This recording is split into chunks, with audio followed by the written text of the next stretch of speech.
Welcome to the 16th episode of Metaco Talks, our series of live conversations with the people making and shaping the future of digital assets. Our guest for this week's show is Alfonso Gomez, who is the CEO of BBVA Switzerland. Alfonso has worked across the world in many capacities for BBVA, including running the global private banking business from New York and running the UK business from London. Alfonso is a big proponent of digital assets, and he recently spearheaded the launch of a crypto trading and custody service at BBVA. And in this episode, we're going to be talking about the possibilities of Finance 2.0 and discussing whether large and progressive banks like BBVA are well positioned to take advantage of it.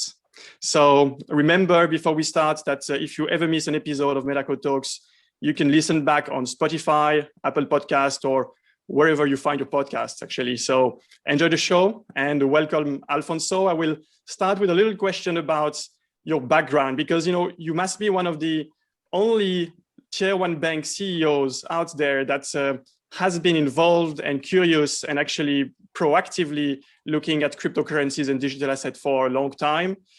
Can you tell us a bit about your background and how you got involved in these markets?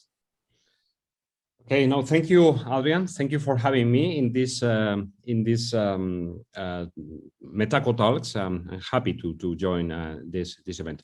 Now, regarding my interest in this new space, in crypto space, obviously, I have been running the business in the financial, I will call 1.0, the traditional assets, the traditional financial market for more than 27 years. And since you know exactly how this traditional markets works, and this is something that I can face in the corporate banking side, in the investment banking side, in the global trade finance side, and private banking. Since 2009, when Bitcoin started, I had to admit that I didn't believe on this new blockchain technology. Nobody did. Nobody did. And actually, I had to say that some of the people who was working really close to me, very good visionaries in that time, they said, hey, listen, you have to take into account this because it's going to be big. Say, you know what? I don't really trust it. It was, I think it was in the 2010s, 2011, I moved from Madrid to New York. And obviously, New York is a quite big hub, and there are many talented people talking about this new crypto space. And I was, I would say slightly more interested to understand where was the new path of this new crypto space. But I would say that the big milestone on my mind was coming from two factors. The first one was my team here in Switzerland. I have a great team, and they are always, trying to figure out what is the next steps, what's going on in the financial industry. They love to be out of the comfort zone. Are not the typical bankers that are, quite comfortable in the financial industry, in the 1.0, in the business as usual that we are obviously running. And they, I would say, set me up, a little bit and say, hey, listen, you think about Bitcoin? Say, from 2009 to 2018, there are many years, and there is still something that is keeping on going and is becoming more and more interesting. So I decided to go to Singularity University to take the executive program with many different goals, but one of them was to understand exactly what are the mega trends in this new space regarding technology, regarding digital space, and the second one was being really focused on the blockchain technology. So when I understood how the blockchain technology works, I came back. I talked again with part of my team here in Switzerland, and we decided to start, dipping on this new space, which I think is amazing. I think is wonderful. I think that this space will bring huge opportunities for everybody. That's my view. Thank you, Alfonso. And you speak about cryptocurrencies and you had this training, but last time we spoke, you were enthusiastic about things that go way beyond cryptocurrencies, things like peer-to-peer trading, about the decentralized finance ecosystem in general. So can I ask, how transformative do you think this ecosystem as a whole can be for finance? Not just cryptocurrencies, which we will probably discuss further in the next next elements of our discussion. But what about digital assets and blockchain technology and decentralized finance as a whole? How transformative is it? Yeah, I think it's obviously that's my personal view, and I can be wrong, but listen, in my view, I think we have to be able to combine 1.0 that I mentioned in your previous question with this new space, with the 2.0. Okay, I don't think that if you are dealing in the new crypto space, you don't have to put one eye in the traditional market. Okay, but I will like to share with you a philosophy or concept. It's in the last 100 years, I think that the financial markets works like you have the capital, the equity, okay, and from the capital you transfer to the stocks or to the shares, however you want to call. Okay, it has been in the financial industry in the last, let's say, 100 years. Okay, so you are dealing in the financial markets and you decide to become a capitalist and you decide to buy IBM shares. You go to the traditional markets and you buy IBM.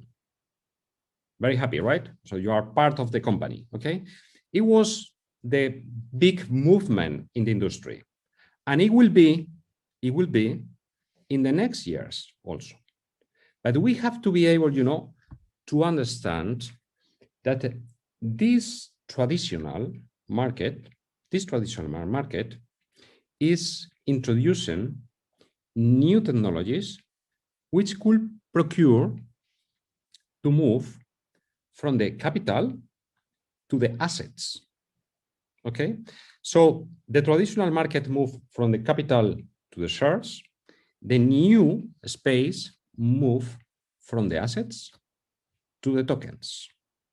This is the big movement. This movement, there are a couple of details that I think are critical.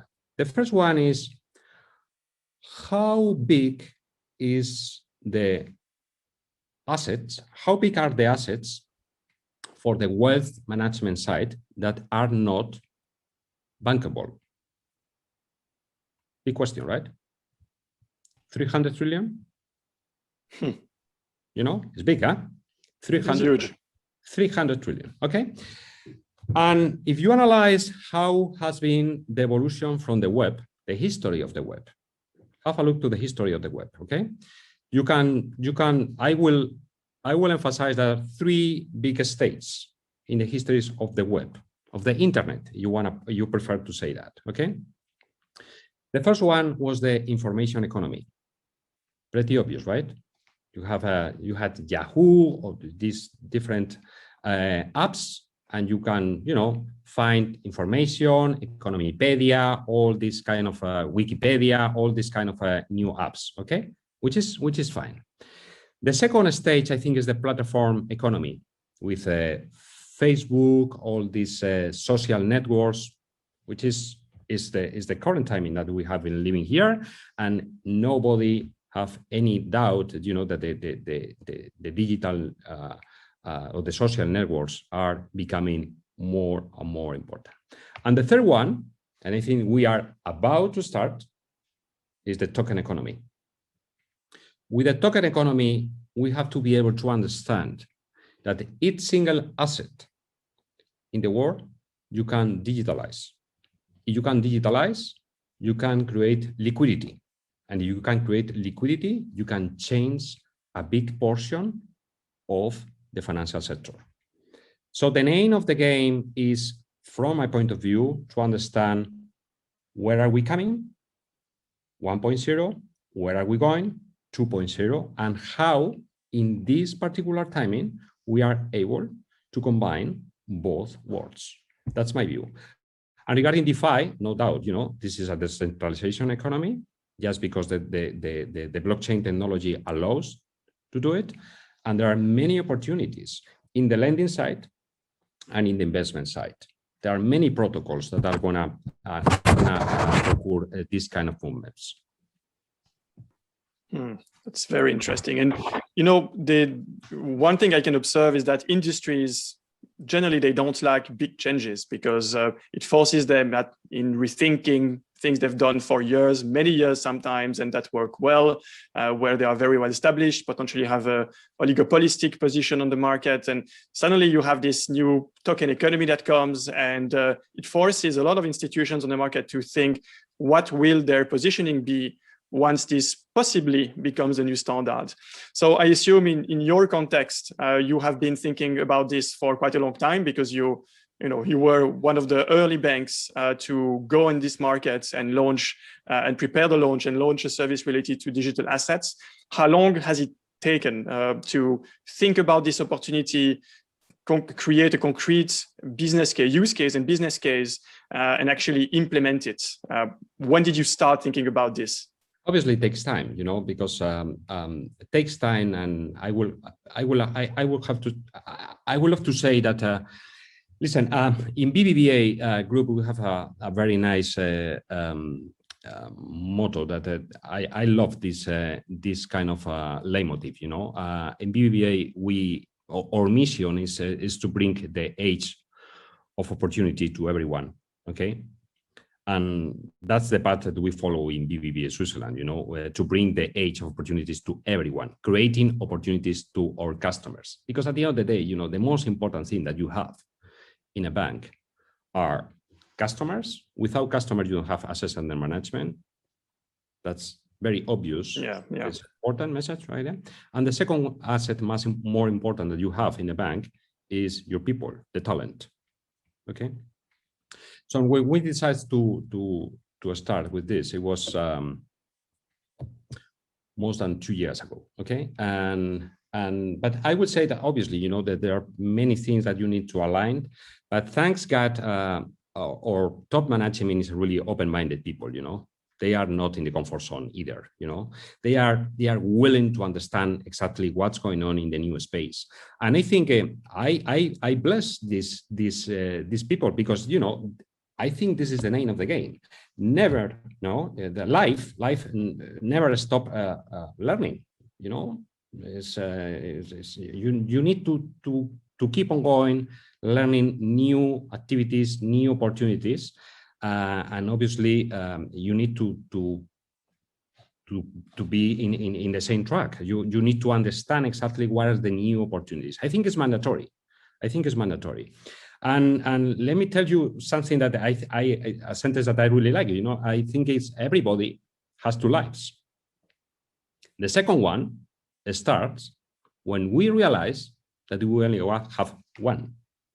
Okay, and it's critical. I think it's that's the name of the game. I think I don't really understand when you are a big incumbent bank, which is the case of BBVA, and if we see the potential opportunities, we need to approach, we need to understand, and we need to realize exactly what is the value for our customers, which are the most important asset in the bank, and as a consequence, for our shareholders.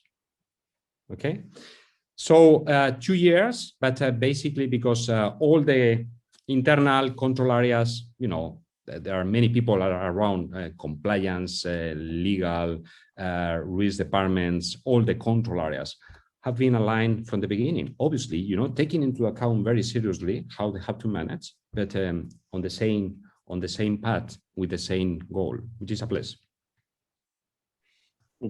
With the last 12 months and central banks printing a lot of money and a lot of potential inflation arriving, which is not measurable in every asset class today, but may at some point materialize. Do you think that this is one of the main criterions that cryptocurrencies are attractive today. And what do you think are the missing elements or missing pieces that could make cryptocurrencies and digital assets even more adopted? Is it precisely the fact that banks are not yet fully supportive of it that is a friction, or do you think it's something else?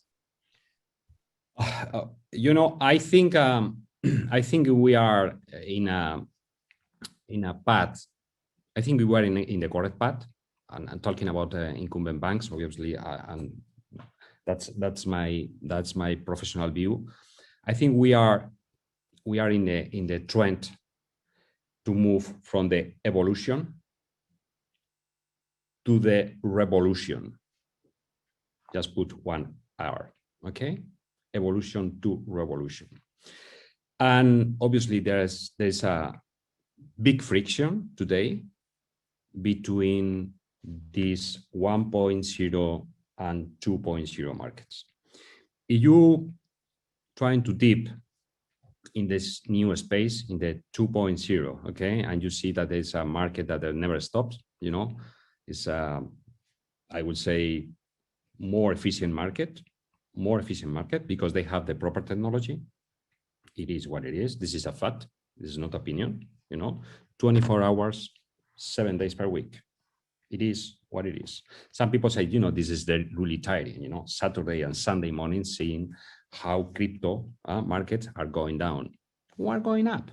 I don't care, I think volatility is the name of the game, and it's pretty obvious that this market is quite small. If you compare how big is the market for the traditional assets and how small is this new space.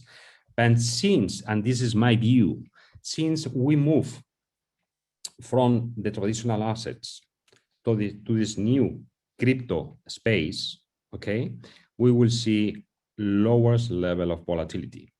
It's a question of adoption.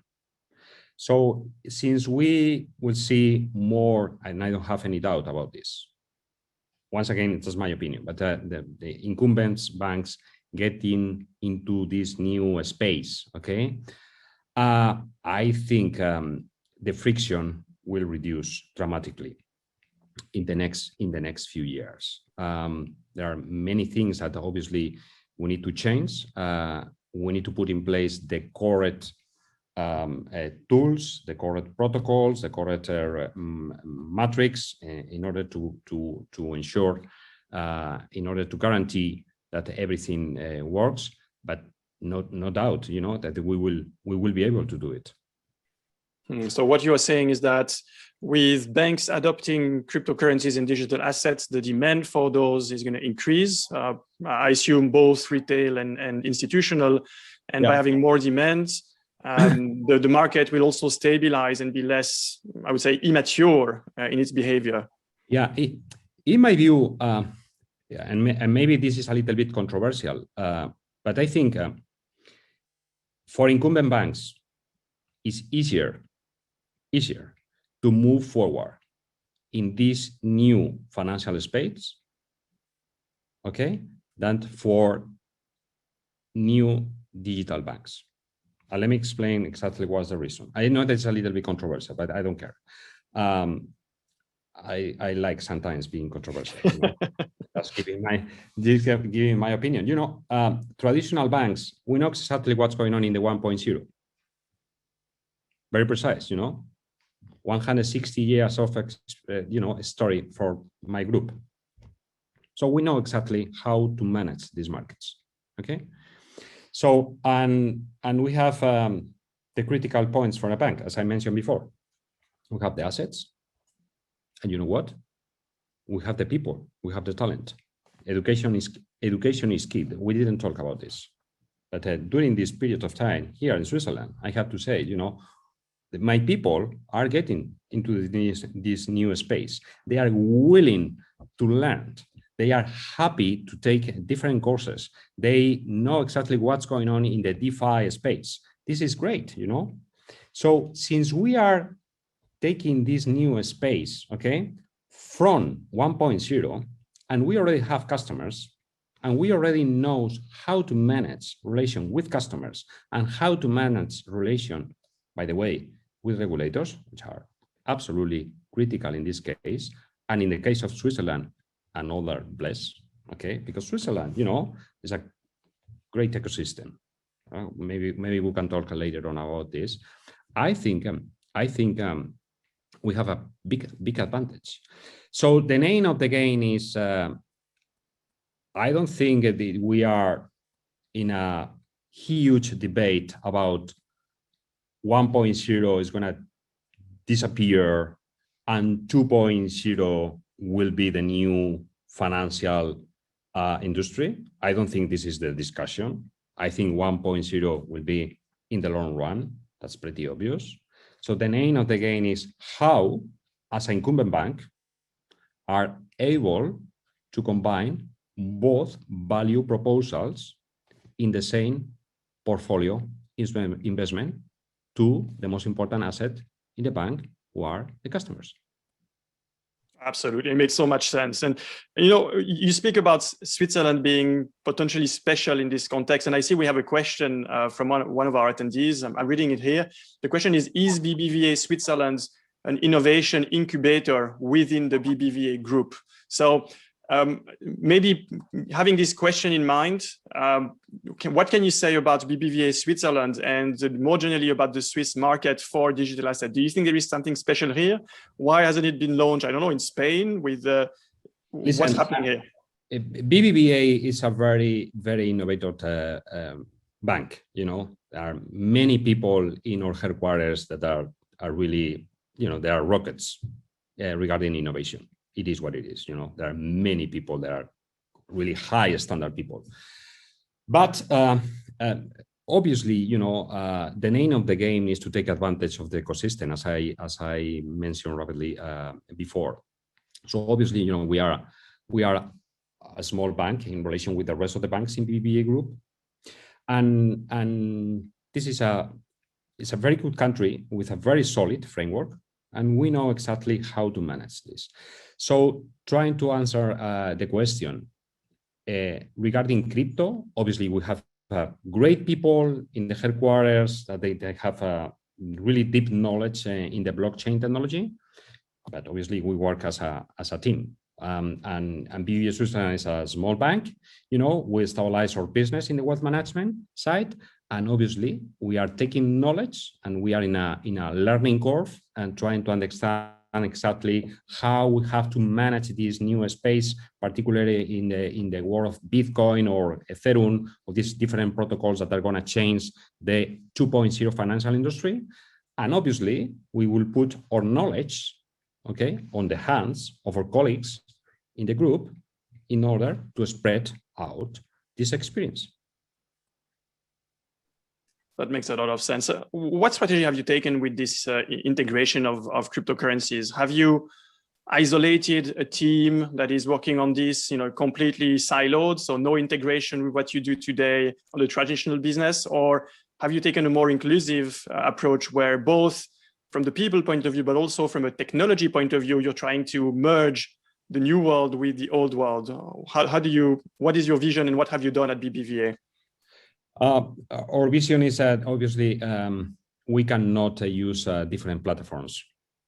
I think it will be a big mistake, because this is precisely the competitive advantage, being a traditional bank and how combine the traditional business with this new crypto space. So trying to be very, very precise with the answer. No, we have one provider regarding the platform. Obviously, we need to have different providers for the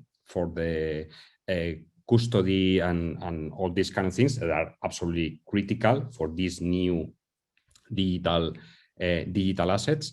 But no, just focus on one provider in the technology sides. And regarding the management of the team, I think it's critical to put in the same ship everybody. Everybody have to be aligned. I don't think it's possible to develop such a difficult project if you are not convinced 100% that all members of your management team are in the same page. because it can That be is true. it can be controversial. It can be, you know, a big loss of energy. And I have to say that I have a great people, people who are, as I mentioned before, are willing to assume new challenges, willing to be out of the comfort zone, willing to learn, willing to understand exactly where is the opportunities. And since, you know, obviously this is not a black or white, there are many green areas that we need to figure out exactly how to manage this, and we have to be very careful, obviously, as well. But I would say that everybody in the same chapter, and even more important, in the same line. Absolutely. Are you saying, Alfonso, that I shall be able to take my mobile phone, BBVA app, and I have my, I don't know, Swiss francs, euros, maybe my portfolio of equities and stocks, and I have Bitcoin next to it? Is that the principle? Yes. There's another option. Obviously, when these kind of new protocols of blockchain are getting, you know, bigger and bigger. Today, the market cap of Bitcoin is 700 billion. Okay, Ethereum is 300 billion. Are too big to ignore, right? Are too big, to be ignored. And we are focused on these protocols, as I said before, and we will deal with these crypto assets. I rather to talk about crypto assets than cryptocurrencies. I don't really like the concept of cryptocurrency, because, you know, I think it's quite controversial. We already have currencies, you know, we have fiat currencies, and I do believe in the concept of crypto assets, because I think it's more clean. I think it's something that you can explain much better, and you can create value. So, you know, through the blockchain technology and with these new protocols, DeFi or with Uniswap or these different ways, but with the concept of assets, not with the concept of currency. I understand. That's my approach. Understood. And Alfonso, we have 2 more minutes, and I would like to ask a more like personal question, a bit provocative, but do you think that Bitcoin has a chance of being a better store of value than gold in the future? Okay, no clue. I can give you some, there's no discussion about some characteristics about Bitcoin, okay? And we can try to find out exactly what's the answer. But the fact of the matter is Bitcoin,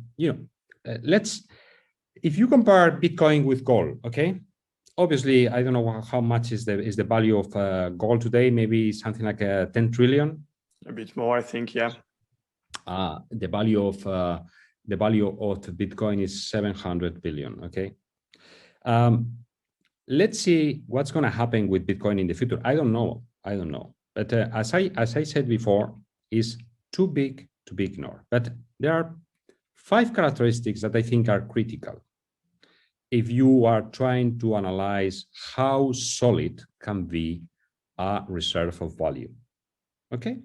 The first one, obviously, you need to have something with a quote in the market. That's pretty obvious. And Bitcoin has a quote in the market, in the real market, in the crypto market, each single second. Okay. Second one, has to be divisible.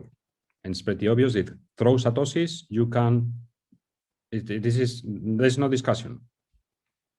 Third one, important, storage. Okay. You have to find a place to storage your crypto, in this case, Bitcoin, okay? And obviously, through the wallets and through the addresses, you can do it. That's pretty obvious. Another one, there is not any reserve of value, okay, efficient, if you cannot transfer, okay? And from my point of view, this is maybe one of the most important topics. How easy is to transfer gold versus how easy is to transfer Bitcoin. Okay. And let me tell you something. I can transfer Bitcoin with one finger in the app. Okay. Whatever place all around the world. Okay. Somebody said, you know what? Bitcoin takes time. Oh my God. Okay. Yeah, I know that's, decentralization, very robust system, no discussion about this. Okay. Bitcoin started in 2009. We're in 2021. And the key question is, how many fails has blockchain technology close to Bitcoin in the last years? The answer is 0, right? Yeah. So it's a very robust system that you can transfer. And the last point that I think is the most important one, even more important than transfer, is the limit. So regarding Bitcoin, we have 21 million shares, okay? There is not more. My question is, do you know exactly how big are the reserve of gold? Obviously, we know that it's a very limit. That's why gold was a great reserve. It's being a great reserve today. I don't know. I don't have a clue about how it's going to be the evolution in the future. But I have to say that the characteristics of Bitcoins are quite solid. So I think it's fair to say that you're bullish on Bitcoin and that you see Bitcoin as being a potential. I'm not bullish on Bitcoin. I just saying that I think it's a robust system. It's a robust system. And Adrian, this is a question of adoption, If the gradual adoption is getting bigger and bigger, okay, obviously, that's the name of the game, always was, Bretton Woods economy, what's the reason that the gold was so important, by the way, with a big growth of the economy in the world, because the pattern to the gold was significant. And the consensus of the market was to the gold. So it's just a question of consensus. That's why I prefer to call Bitcoin as a crypto asset, and not a cryptocurrency. Because if finally it's a reserve of value, I don't see anybody, I cannot understand what is the reason that somebody is talking about Bitcoin as a cryptocurrency just for managing the working capital of the company. It doesn't make any sense. Absolutely. Alfonso, thank you very much for your time. I think it's a fascinating discussion, and I'm so sad we only have half an hour. I think we will have to invite you if you can find a bit of an additional time in the future. We'd be happy to invite you a second time. Thank you for this opportunity, and I would like to share with all of the people that are in the call, that are in the discussion, that next week we will have a special episode where Seamus Donoghue will be interviewed with multiple employees of Metaco in order to share our view of where the market is going in terms of digital asset infrastructure. We're happy to have you in and to share the insider information we have on what is happening currently, what are the biggest challenges, and what we think are the right solutions for this very fast-moving market. So look forward to the next episode. Thank you again, Alfonso, and speak to you next week. Thank you, Adrian, for having me here. Thank you.